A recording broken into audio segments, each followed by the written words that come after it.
Hai, welcome to the Sulistyo Podcast. Kali ini kita akan ngomongin soal sprint race tadi di Assen yang serunya kelewatan. Dan menurut saya Bezzecchi benar-benar menunjukkan kelasnya yang luar biasa. Dan kali ini saya nggak sendirian, saya bersama dengan Imre. Imre, apa kabar? Kabar baik, kamu apa kabar?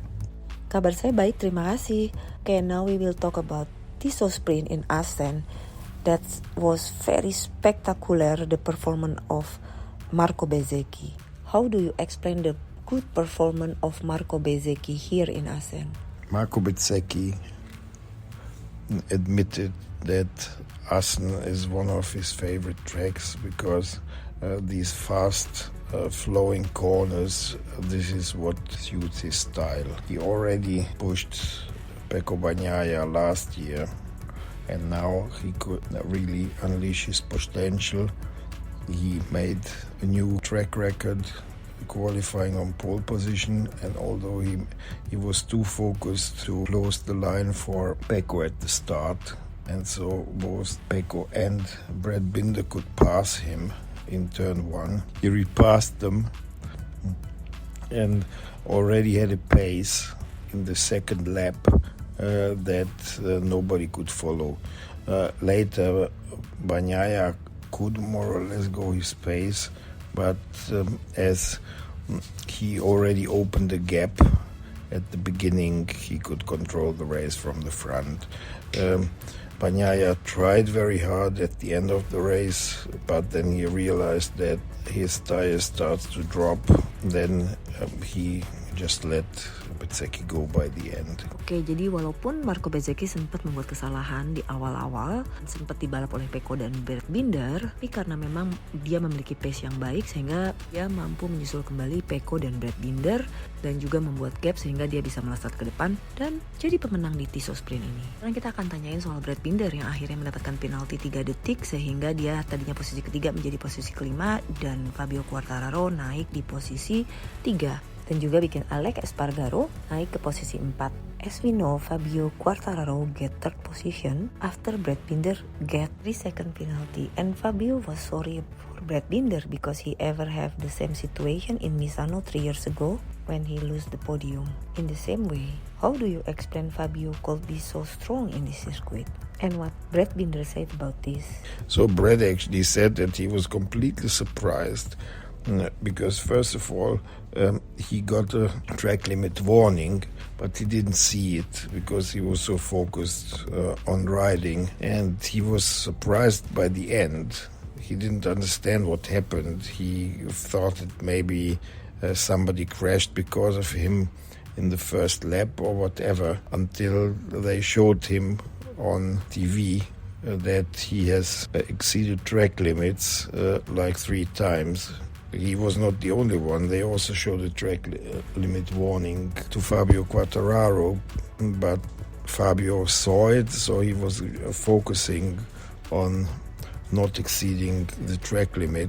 So Brad said, yeah, it is what it is. I mean, he has passed the track limits by millimeters every time. He didn't realize, but these are the rules, so he can't do anything about it. But he said that he is actually happy because they found a lot of braking stability for him. They found plenty of traction for him.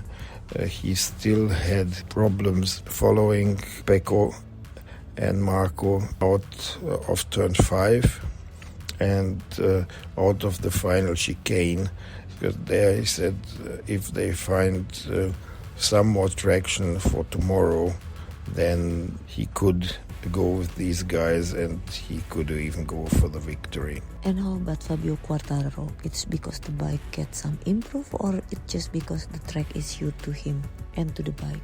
No, it is because Assen simply suits the bike. He could ride the bike like the bike should be ridden naturally. He still said that he lost a lot of ground on Binder, also out of turn 5 and out of the final chicane. So actually this is where the Ducatis get their advantage. They get very good traction out of the corners Now everybody has to make this up. Fabio said, yeah, if I can run the corner speed that the Yamaha allow, then I can get from one corner to the next.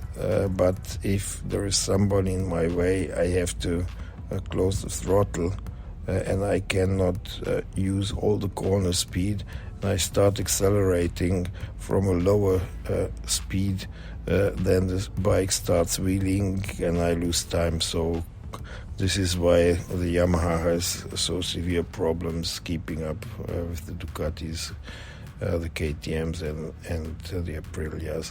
Jadi kalau Brad Binder, dia tuh nggak sadar kalau dia tuh dapat exceeding track limit. Jadi dia nggak begitu aware dengan itu, nggak begitu memperhatikan. Dan akhirnya pada lap terakhir dia kena long lap penalty, tapi udah nggak bisa menyelesaikan kan. Dan makanya dia dapat 3 detik penalty. Tapi dia happy karena berarti motornya cukup bekerja dengan baik untuk bisa fight besok. Fabio mengatakan bahwa motornya tidak mengalami banyak perubahan, hanya saja memang di sirkuit ini dirinya dan motor bisa bersinergi dengan baik. Tapi dirinya optimis bahwa besok mungkin bisa mendapatkan hasil yang juga baik. Oke, sekarang kita coba tanyain soal Marc Marquez ya. What was wrong with Marc Marquez? So, Marc was more injured in his last crash at Sachsenring than expected. Besides breaking his thumb, he also cracked his ankle and he broke a rib. The worst of them all was actually the rib, because every time he's moving on the bike, the rib hurts. He cannot breathe, he cannot move, he can't do anything without pain. So he said that he wants to ride this weekend to get data. So he set everything on the bike into a safe mode that he doesn't crash again. It didn't quite work out because he was following Enea Bastianini when Enea Bastianini had a slide and came offline, so Enea wanted to let the others who were behind him pass. Marc wanted to do the same. Enea looked back, Marc looked back, and while Marc looked back, Enea was braking and Marc ran into him. So Marc admitted, he said, it's like on the road. If you hit somebody from behind, then it's your fault. So after qualifying, he went to the motorhome of Enea and apologized. So in the race, he chose the soft tire because he said that this is the one that gives him most feedback. He set the electronics on a safe side, but that way he does not have enough performance, so he was riding as fast as he could with that in a safe mode, but at the end the tire was used and so he dropped back. This was the story of Marc Marquez, quite incredible, but yes, Marc Marquez is also just human. He rode in an injured way, and this is what was the maximum that he could do in a safe way. Okay. Do you think Marc Marquez will come back strong after the summer break? For sure, he can come back stronger after the summer. He's got 5 weeks now. In 5 weeks, the thumb will heal, the ankle will heal, and also the rib will heal. With the rib, this is where he will have pain for the longest time, but this should all be okay after the summer. The much bigger question is Honda capable of improving the bike during the summer break in a way that Marc can fight for podium places or for front places in a safe way, because we know exactly Marc is pushing like what he can, and if the bike is not capable, the risk of further injury and some nasty accidents is coming up. How about the performance of Aprilia? Alex Espargaro in 4th position, and then Maverick Vinales. It was for the first time since quite long that Maverick Vinales was in a good mood.